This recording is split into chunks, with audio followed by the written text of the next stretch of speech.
सरदार, ये भी अपने मिशन का हिस्सा बनना चाहता है। नाम क्या है? पठान। तो ठीक है, इस पठान की भी ट्रेनिंग शुरू कराओ। शाबाश, हमारी ट्रेनिंग पूरी हुई। तुम दोनों में से पहले मिशन पे कौन जाना चाहेगा? सरदार मैं जाऊंगा। शाबाश पठान, ये लो बॉम्ब और इसे जाकर लगा दो बॉर्डर के पुल पे। उड़ा दो इंडियन आर्मी को, फिर इंडिया पे हमारा कब्जा होगा। जाहिद, तू पठान के साथ जा। ठीक है सरदार।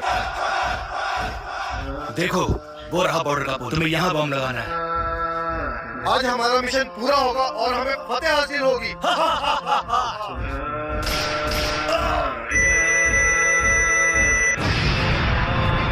एक सच्चा मुसलमान हमेशा अपने मुल्क की हिफाजत करता है।